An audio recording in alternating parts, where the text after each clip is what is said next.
I'm Sophie. I read a shitload of books in August, so let us talk about them. Bibliosophie.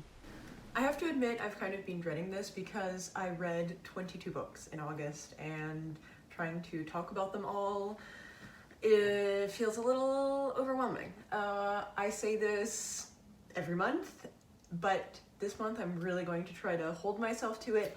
I am not going to go into detail about any of the books probably, but especially the ones that I've already talked about in previous videos. So, yes, I'm gonna keep this as short as possible. Why did I read so much? Some of them are poetry books, so they're quite short. I read more poetry than I usually do, so that kind of artificially ups the numbers to a certain extent. And then I was on vacation. So, you know, there's just the fact that I didn't have to be doing academic reading during that time. I wasn't in a production. I had more time on my hands. I was in the Breton countryside reading. So, let's get started. Starting with fiction, I read, I think, 10 novels or other such things this month. The month started with 2 Ali Smith. I read the first 2 of the seasonal quartet, Autumn and then Winter. I owned Autumn already, and you can see that Winter is coming from the library, but I actually listened to both on audiobook. Autumn is about predominantly 2 characters, Elizabeth, who is a young woman in her mid-20s, if memory serves. Some of these details, you know, have a little bit evaporated. And Daniel is her friend who is very old, who's 100 years old, her once neighbor and the man that she struck up a friendship with as a girl. The themes of the novel are definitely Brexit. This kind of gets hailed as, I think, the first Brexit novel, or at least one of the first, and that is a very, very important theme in it, and also kind of brink of things. There's a sense in which Smith is really investigating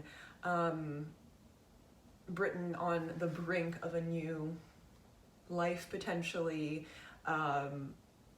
Elizabeth is kind of on a brink of her life to a certain extent. Where is she going as, you know, kind of a young adult? Daniel is on the brink of death.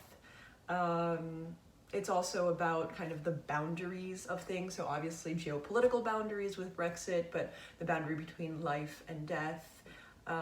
As I mentioned in a previous video, Smith is definitely a big fan of ghosts, literal or kind of quasi, and so there's that aspect in this book as well as in Winter.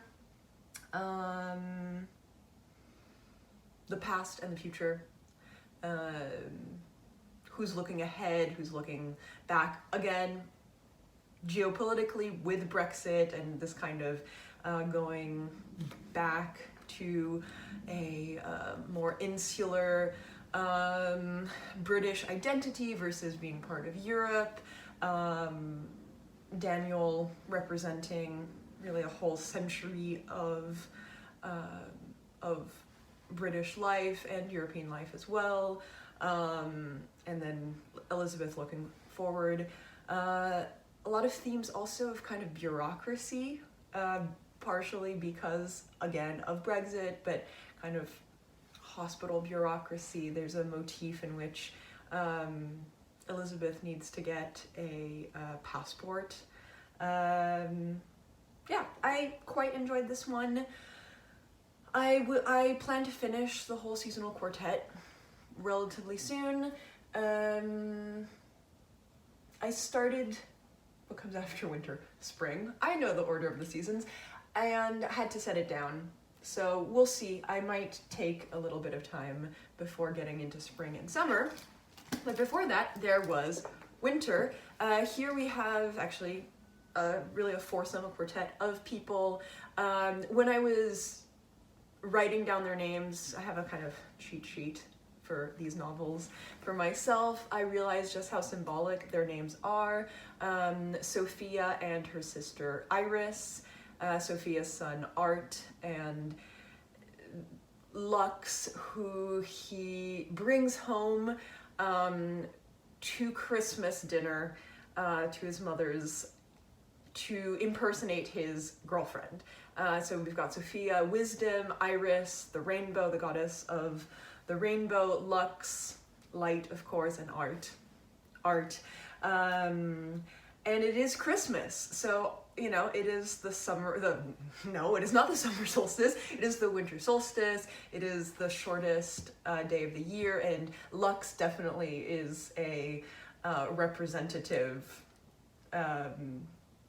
character in that way. She does bring this sort of sliver of light into this weird family dynamic.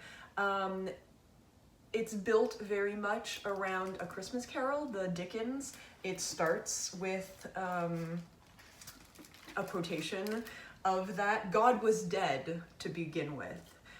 Christmas Carol begins with, I guess, Marley was dead to begin with. Correct me if I'm wrong, flame me. There is also an investigation of past and present and being visited by kind of ghosts of the past and future. So some similar themes with autumn in that sense. Sophia is really a capitalist, self-made woman, kind of distant with her son Art. Art is a nature blogger, but also is kind of apolitical in the way that a privileged white upbringing can afford you to be. Whereas Iris, Sophia's sister, is a lifelong activist. And Lux is a foreigner. So they're coming from really different perspectives of how insular, again, I'm going to use that word, you can afford to be. What is activism? How, what do you owe one another? What do you owe yourself? How focused on your own life can you afford to be? Just yourself, just your family, changing the world. So again, very, very much the intersection of the personal and the political. Yes, it is definitely the whole theme of the seasonal quartet, I know, in different ways. After this, what did I read? After this, I read Phèdre by Racine, Jean Racine, Phaedra, very short. This is a play. I read it because I am learning a solo cantata by Benjamin Britten called Phaedra, which uses this text in a translation by Robert Lowell. It's a mythological play. I had read it before. It was good to reacquaint myself with it. Convoluted story. In short, Phaedra is the wife of Theseus. He goes missing and is presumed dead. And meanwhile, she has fallen in love with his son from another woman, Hippolytus. Personal and political definitely clash there. Spoiler alert, she ends up killing herself by the end. It is one of those, big ancient Greek mythology tragedies. Was more homework in some ways than anything else, but I enjoyed reading it. The next two are two books that I have already talked about, so remember, I'm not talking too much about them. I will put link to my Women in Translation Month video in which I talk in greater detail about Geetanjali Shree's Tomb of Sand, translated from the Hindi by Daisy Rockwell, and Fernanda Melchor's Hurricane Season, translated from the Spanish by Sophie Hughes. Tomb of Sand is about a recently widowed woman who learns how to become a new self, essentially. She is completely disorientated by the loss of her previous life, and kind of recreates a new version of herself. It is about the relationship between different family members, different genders, yourself within your own possible selves, within your own history, and also definitely about the partition of India and Pakistan, and I loved it. Fernanda Melchor's hurricane season takes place in a Mexican town or village. A woman is murdered. She is known as the witch, and around this marginal figure and what happened to her, we learn about the different violent interpersonal relationships of various inhabitants of the town in their relationship to one another, and in their relationship to this woman whose decaying corpse opens the book. It is very violent. It deals with a lot of difficult subjects around sexual abuse, misogyny, machismo, violence against all sorts of people, structural violence. I also really enjoyed it. The writing is also really, really propulsively violent, and in some ways difficult, because you have to deal with such kind of harsh thoughts of all of these people and their actions, but it, I think, really works in service of the story that Melchor is telling. Then I read The Bell Jar by Sylvia Plath, that great classic. I had never read it before, actually, and I listened to it on audiobook. My loan came in right when I got back into the city from being away, and it was sort of perfect. The book starts in New York with the line, "It was a queer, sultry summer, the summer they electrocuted the Rosenbergs, and I didn't know what I was doing in New York." So it sort of was a good convergence of time and place for me. It's read by Maggie Gyllenhaal. It's a good audiobook. It's available on YouTube, actually, I noticed recently. So yeah, obviously a big classic. I had always avoided it because I have always kind of fallen into that trap of not wanting to be one of those girls who liked Sylvia Plath because she's the sad lady poet, and I've definitely complicated my vision of that in recent years. I've always been wary of her appropriation of Jewish suffering and tragedy. She makes her stand-in protagonist, Esther Greenwood, who's not Jewish, but her name is Esther after all. I read earlier this year Heather Clark's magnificent and extremely long biography of Sylvia Plath, read Quand. So I basically knew this story because she really goes into a lot of what happens in the Bell Jar and how much it's drawn from Plath's life, and then also because this is really a fictionalized account of Plath's life when she lived in New York for a summer on a Mademoiselle, I'm French, I know how to speak French, Mademoiselle internship, living at the Barbizon Hotel for women, and then her nervous breakdown afterwards. So I liked this. I know, hot take. You know, you have to deal with some casual and less casual racism. Trigger warnings abound, of course.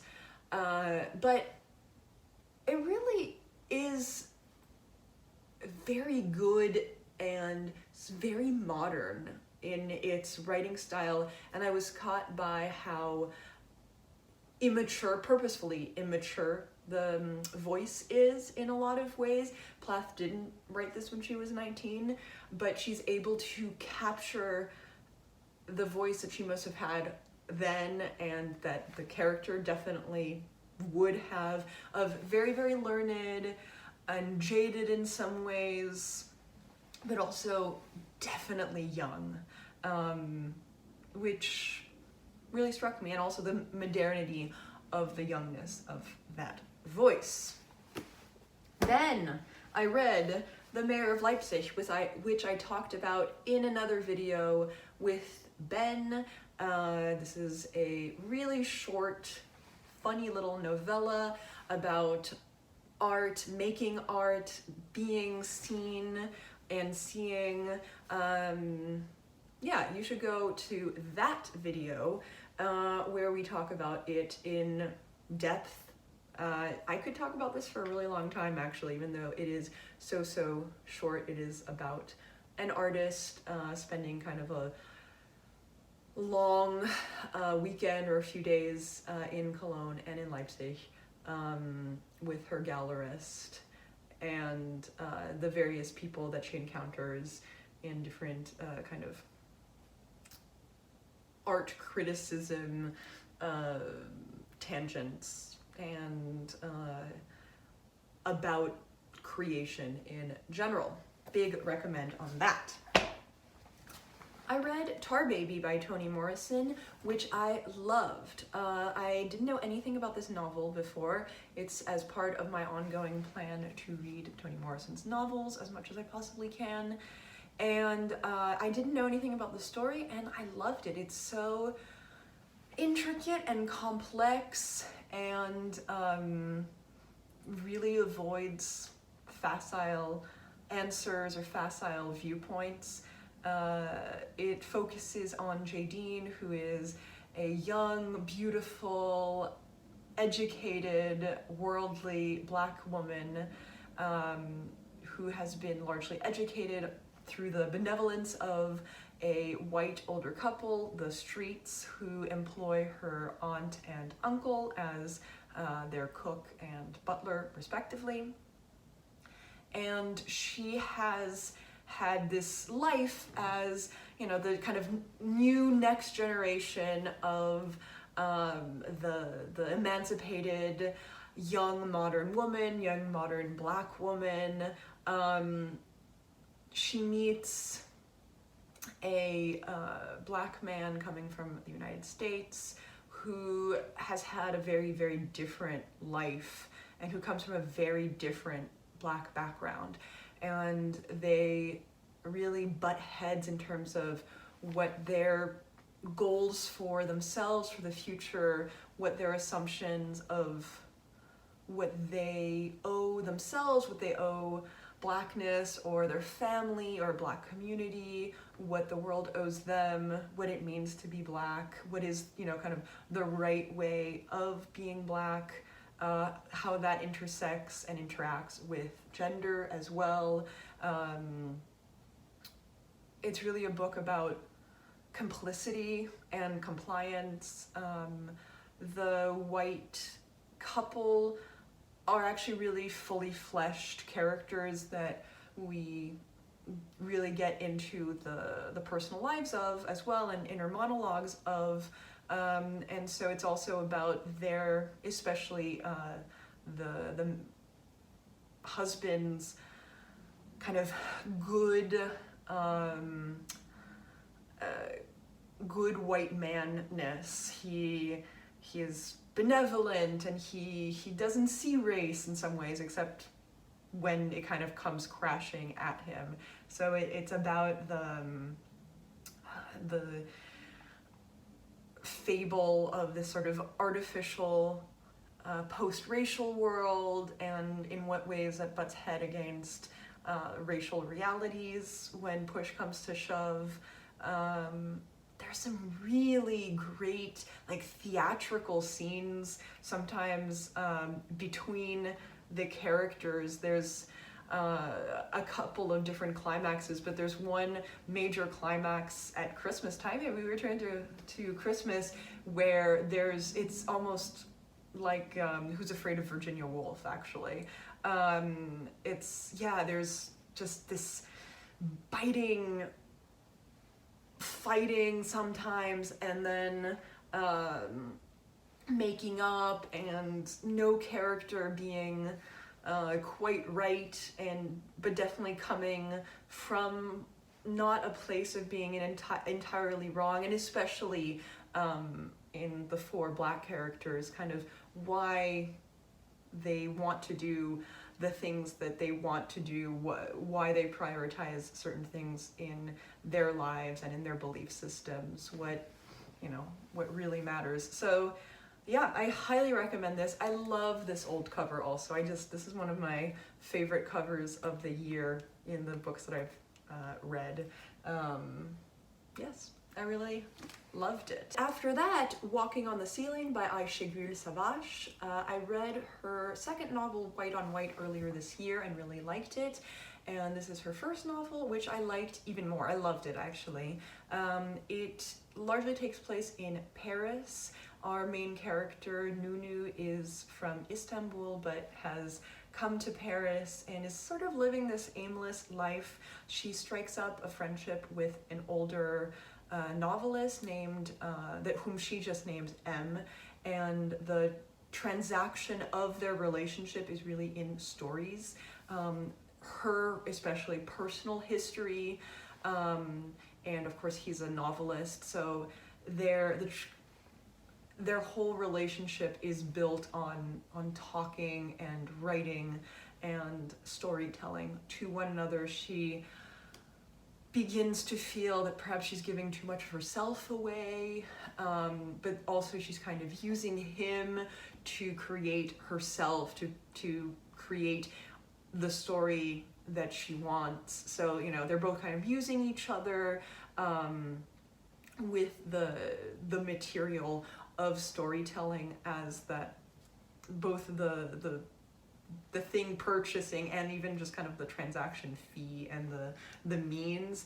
It also is a lot about her relationship to her mother and the rest of her family in Istanbul, but especially her mother, about the city of Istanbul, about the kind of impermanence of cities and our relationships to them. There's a running motif of naming and inventory as a means of storytelling and of creating narrative. I loved it. I really, really loved it and highly recommend it. And finally, I'm not quite done with it yet, but I am currently finishing up Bliss Montage, the short story collection by Ling that is coming out, I believe, on September 13th from FSG. I have it as a galley, and I didn't get into it originally. I don't love short stories typically, so first of all, I was kind of putting it off. But also the first story is extremely weird. And then I got into it. I'm getting into it more and more and more with each passing story. They are really creepy, and there's very much the incursion of the surreal into reality in all of them so far. Usually kind of gone unexplained, and they're almost horror stories, actually, in some ways, or the ones that I've read, especially G, is kind of chilling. It's, yeah, I won't go into the specific storylines of the stories, but I think they get better as the book goes on, or perhaps I just got used to the style a bit more and they get a little less weird than the very first one, which has our main character living with her husband in a giant mansion sort of, in which one wing is hers with her husband, one is for their children, and one is for her 100 exes. And so there's just, what am I supposed to read as, you know, the reality of the novel, and what am I supposed to read as metaphorical? I wasn't entirely completely sure where to put one foot in front of the next in that story, but I kind of got used to the style as the stories went on. Now I'm going to call my mother, and then I'm going to talk about poetry and nonfiction. We're back with poetry. I read more books of poetry than usual this month because I decided to do a highly shortened Sealy challenge. I have a video on that as well. You can go to it. The first book I read was Copy by Dolores Dorantes, translated by Robin Myers. I talked about this also in my Women in Translation month. I just sort of picked it up because I liked the cover. It's a series of prose poems dealing a lot with identity in a physical space, kind of disintegration, integration, reintegration, very kind of repetitive, recursive poetry. I didn't know what I was particularly getting into, and I ended up being pretty happily surprised by it. So a good success. I read Quand nuit, consent à me parler, When night agrees to speak to me, by Ananda Devi, translated from the French by Kazim Ali. I don't have, this is the only poetry book that I don't have, because this was a book that Ben of Benjamin Journal, whom I've already mentioned, picked up while he was staying with me, and I really liked it. So again, go to my video on poetry for that. A lot of interaction between kind of nature and body in that I really liked. I read Passion by June Jordan, very kind of political poetry, kind of small self, big self, self in society themes, which I really enjoyed. Then Soft Targets by Deborah Landau, what it means to be a vulnerable human body in a dangerous world, essentially. Time is a Mother by Ocean Vuong, communicating grief, communicating with past self, communicating with the past in general, and with his mother, sort of the poetic companion piece to On Earth We're Briefly Gorgeous. And finally, Knox by Anne Carson, which is more of a book artifact than a book in many ways. This is her elegiac collage for her deceased brother, so another grieving poetry series, and another intersection of how we grieve through language, and in this one particularly through kind of translation, because she is a translator of, amongst other things, Latin and Greek. Those are the poems. I went really fast. And finally, nonfiction. I read 6 books of nonfiction. The first one was from the library, Index, A History of a Bookish Adventure from Medieval Manuscripts to the Digital Age by Dennis Duncan. It is what it says on the tin, so, you know, niche nonfiction. It's a history of indices, or indexes actually, rather. There is a note about when do we say indices, more in mathematics, versus indexes, more in relation to the plural of index as a bookish concept. So it has to do with, you know, the history of writing as a form and writing in books, and kind of the magical medium of books and how it's changed over the centuries. You know, one of those kinds of nonfiction books that I really like, where it's on a specific topic and especially bookish related. Yeah, I had fun with it.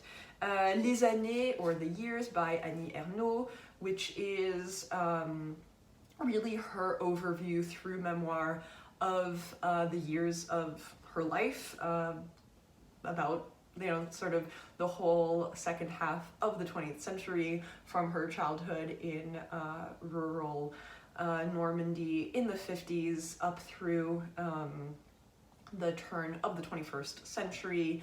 I don't recommend this as a starter Annie Ernaux really in some ways, or it's not my favorite. I am going to lead a French book club discussion on this. It's sort of perfect for that because it does give a really good overview on a half century of French life from at least one perspective, one white woman's perspective. It really reads like a personalized history book of a bunch of different movements, social, political movements. It's vaguely about her, but it really is sort of this kind of collective take on what a certain type of French person of her kind of demography was doing over the decades. So, you know, it has its interesting points. It is definitely not my favorite Ernaux. Then I read The Hard Crowd by Rachel Kushner. I also talked about this in that video with Ben. I really loved this essay collection. I had started it briefly several months ago. I read the first essay and it was good, but I'm a little unfairly and somewhat fairly put off by Rachel Kushner. Some of the things she writes about are just frankly not things that I'm that interested in. I'm not interested in cars and motorcycles.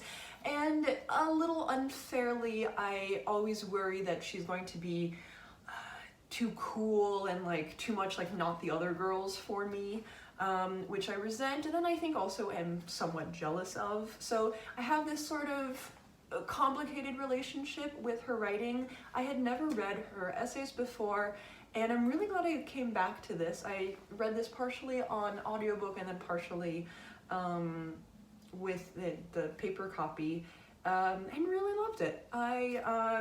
Some of the essays that I really like, the themes that I really like that she comes back to are her role as an author and her role as a watcher of culture. She's a cultural critic, but then she is kind of always a little bit in the culture and then always a little bit out. She really, really underlines that in the last essay of the book, which is called The Hard Crowd. I shared in that previous video a citation from that about the fact that being a writer means always having, you know, one foot slightly out the door. It means always having left the party early, no matter how long you stayed, because you always have to have a certain distance from the things that you're observing if you are thinking of them to write about them. And so that definitely overtly comes up in that essay, but it also comes up in a lot of essays. For instance, Girl on a Motorcycle, she is taking part in this dangerous motorcycle street race, and so she's in it, but she's also an outsider to it. Or in The Company of Truckers, she is such, that almost felt like a short story, and I really like that short essay. She gets stranded in at a truck stop when her car breaks down, and so she's really talking about these people that a lot of others don't really have any interaction with, and that she herself didn't, not with the band. Similarly, yeah, there are just a lot of considerations of what it means to be a little bit part of a culture, but mostly always analyzing it, and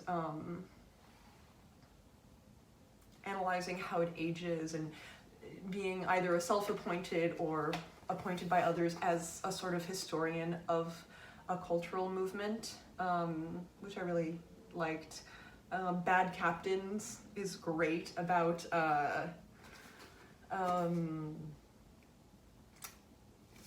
various captains who do or do not go down with their ship. No, I really, really liked this collection a lot more than I thought I might.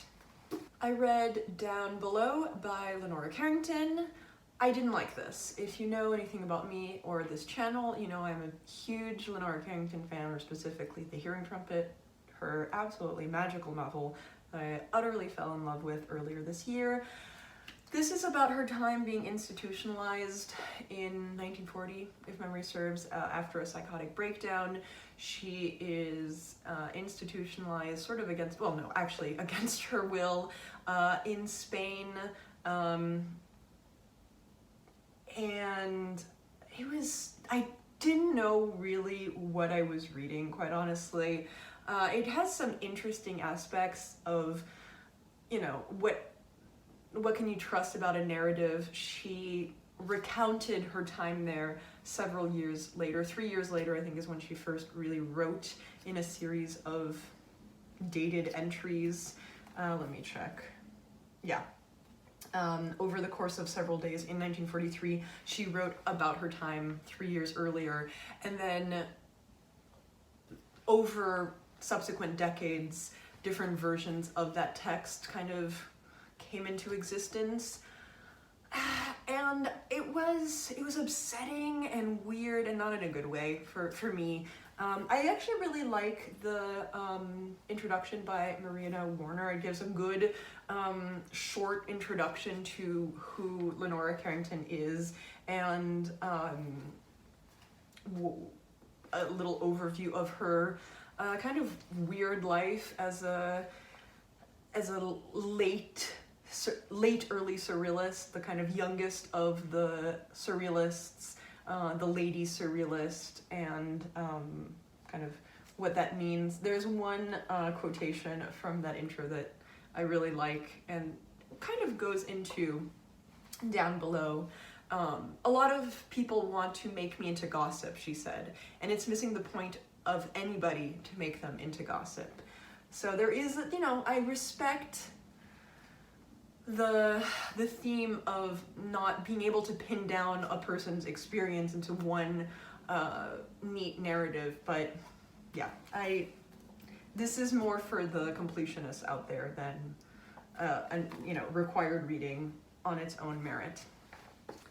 Then The Right to Sex, Feminism in the 21st Century by Amiya Srinivasan. I had also started this one a few months ago, read the first essay, which was kind of about the myth of men being under attack. And it was good, but it didn't really resonate with me, and I'm really glad that I went back to it.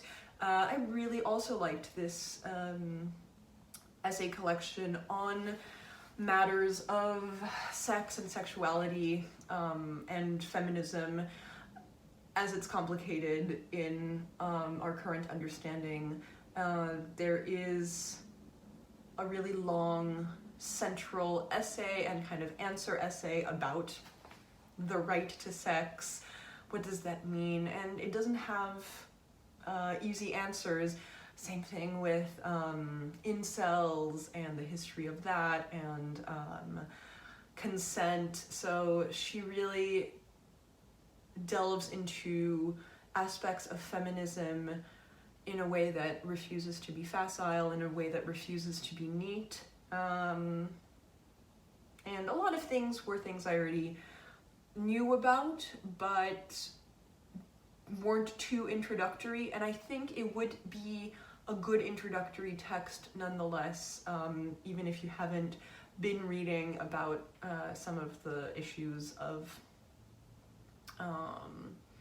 you know, sex work, pros and cons, who gets the right to decide about if sex work is anti-feminist, if it is feminist, what wave of feminism are we on, and where does sex and sexuality interact with that, for instance. So I'm very glad that I picked that series of essays back up again. And finally, Essays 1 by Lydia Davis. I had already read most of this last year, and I ended up listening to it on Libby also, and ended up listening to almost all of it again. I have once again kind of skipped the last couple of sections which have to do with the Bible, memory, and the passage of time. I skipped them the first time around, and I skipped them again. I should read them at some point. Lots and lots of writing on writing, so you know your girl loves that.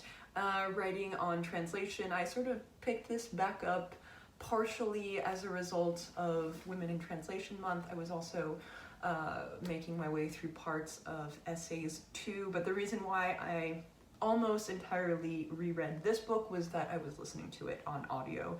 And yeah, I really like it. I really recommend Davis's writing on writers, on the act of writing, on the act of translating. So I really recommend both Essays 1 and Essays 2, but I still haven't actually gotten very far in Essays 2 because I ended up rereading most of Essays 1. That's it. Yes. I think those are basically cohesive descriptions of everything.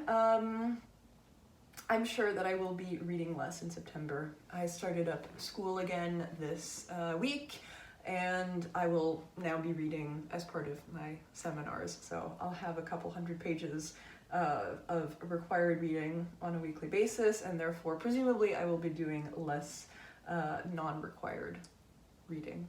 But it was a really good reading month. A couple of things that, you know, didn't hit so much. Really just, I think maybe the Carrington is the one that really didn't hit. But a lot of things that I have really, really adored. I loved the Shree, the Morrison, Savaş. So yeah, some things that I really fell in love with this month. All right, I'm out. Bye, babies. Here's the question. Am I going to manage to hold up all of these books to take a thumbnail? Shit is about to get real comedic right now. Oh. I am an extraordinary human being.